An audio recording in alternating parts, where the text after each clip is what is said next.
Fire. Clouds.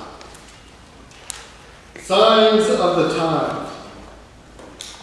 In January of this year, the smog settled over Beijing, China. A massive inversion hit the Chinese capital, trapping pollution from 200 coal-fired plants and 5 million cars. The count of small air particles, those with diameters of 2.5 microns or less, that count reached 900 parts per million. 22.5 parts per million, that's 22.5, is the highest safe amount. The Chinese called it the air apocalypse. Clouds, fire, signs of the times. Of course, we here in the U.S. don't have very much to stand on if we want to criticize China. Up until recently, our environmental record wasn't so great, and it's still imperfect. We still get terrible inversions here in Salt Lake City, in the valley, and we exceeded the safe standard more than a dozen times this past winter. And also, our country as a whole has had our share of impressive environmental disasters. Does anyone remember the Cuyahoga River in Ohio, which caught on fire in 1969? We in the U.S. are only cleaning up now because we were so dirty earlier. And China is simply doing what we did when we grew our industrial base.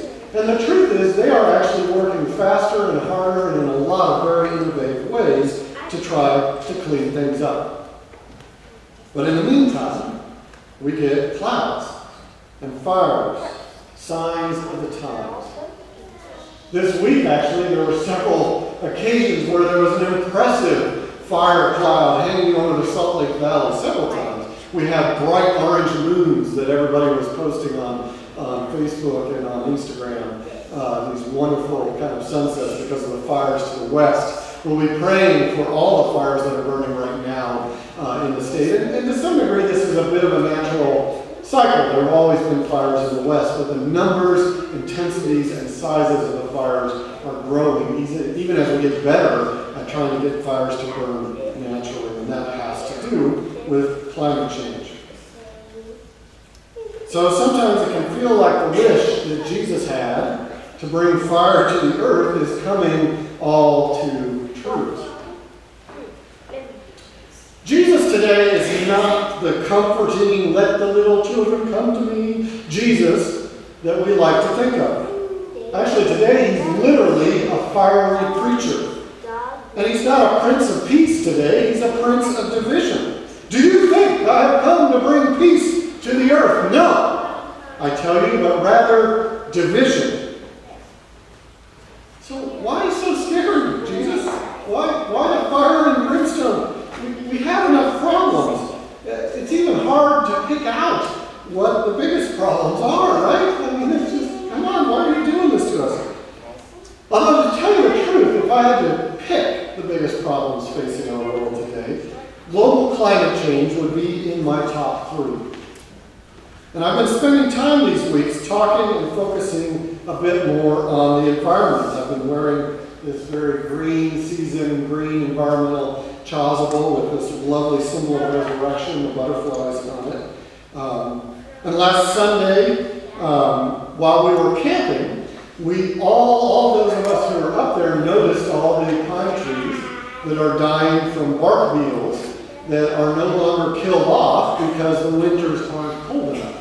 And actually, Heather and Sadie and I went to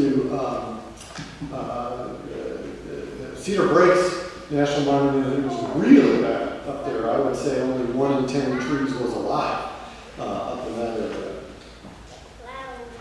We've been using Eucharistic Prayer C, and we'll use it again today. This is a prayer that deeply reminds us that God is the source of all creation, whatever that means, and that creation is good and creation is beautiful. And I think we need that reminder frequently as the changes come upon us.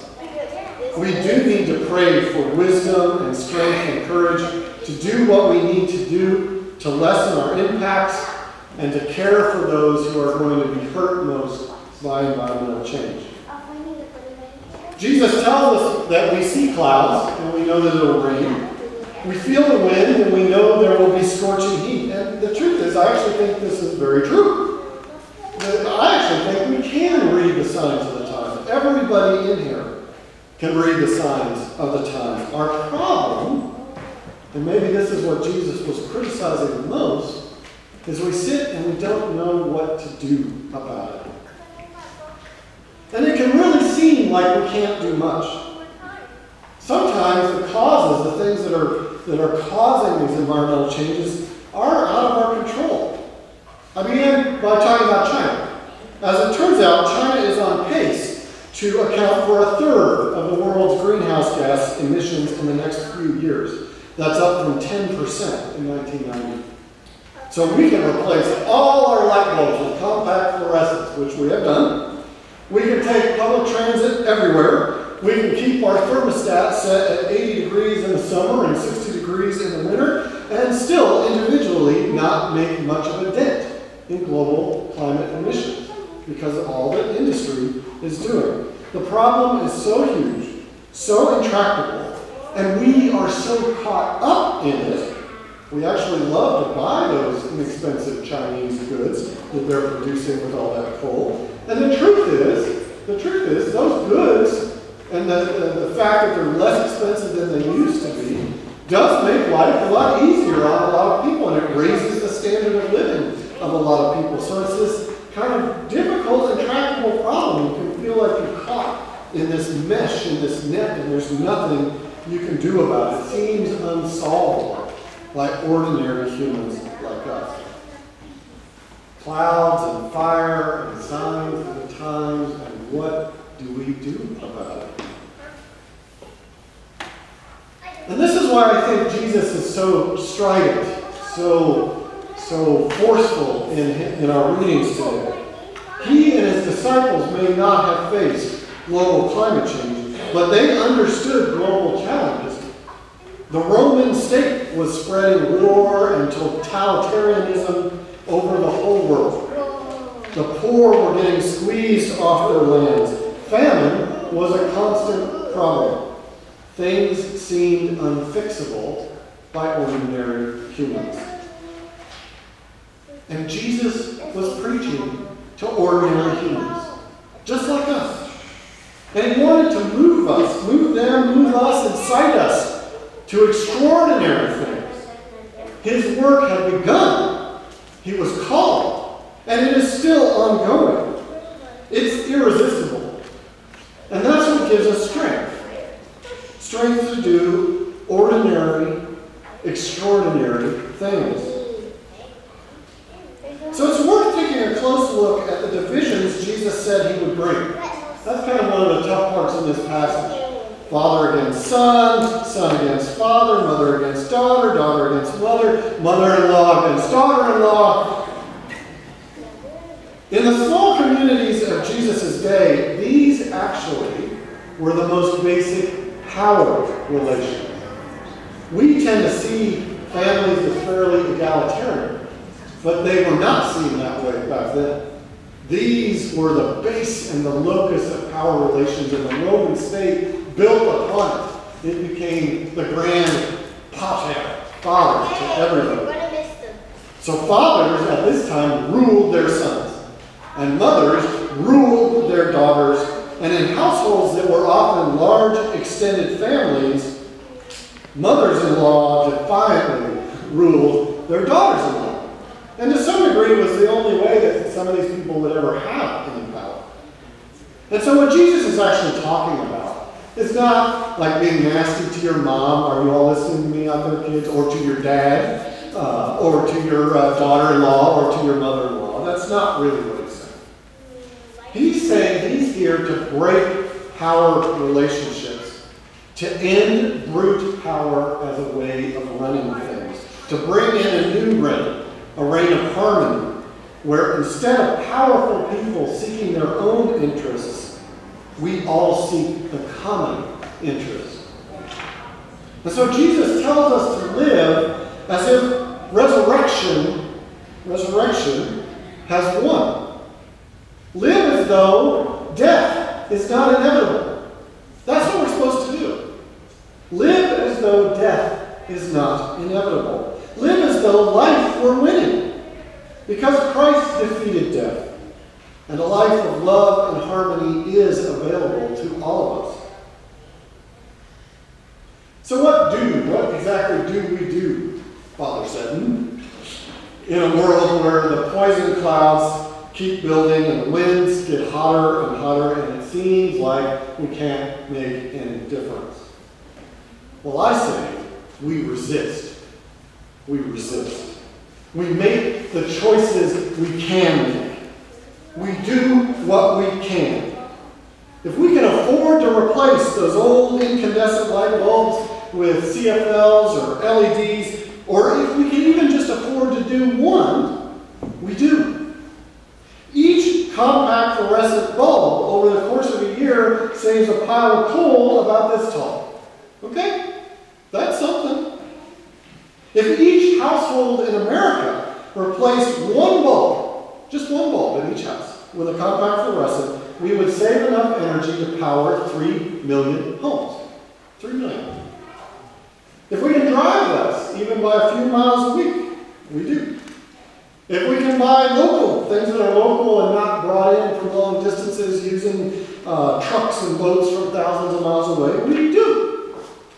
We resist the powers that tell us to give up, to continue to buy into impending death and destruction. We say no. We'll live in hope. We are surrounded by other clouds. Clouds of witnesses, as the letter to the Hebrews said. Thousands of other Christians who refused to give in to destructive powers, who lived in the confidence and assurance of God's love, and who acted, even when it was hard, even when in the end they didn't see the changes they yearned to see. They acted to live a life that affirmed dignity for all of creation, for all of God's creatures. That's what we do, and it matters. Help us to resist. Tell me or tell the Bishops' Committee what you might need to lead a more sustainable life. I wonder, I was talking about this with my wife, Heather, who is in the environmental biz, and talking about this challenge, and we started saying, I wonder if we could create a fund here at St. Stephen's to help people buy CFLs or LEDs. I'm aware that they're expensive. It's an upfront cost. So I wonder if we could pool our money to help each other. I wonder if we could enlist master gardeners to help people xeriscape their lawns. It's kind of expensive. It's hard to do. I xeriscaped our lawn at our old place. It took a lot of money and a lot of labor. And maybe we just do a little bit at a time where we have people help.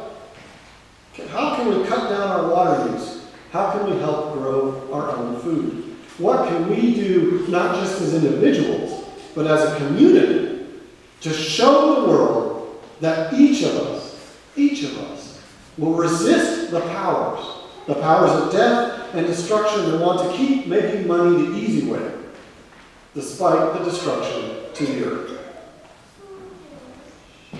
Clouds and fire. Clouds and fire.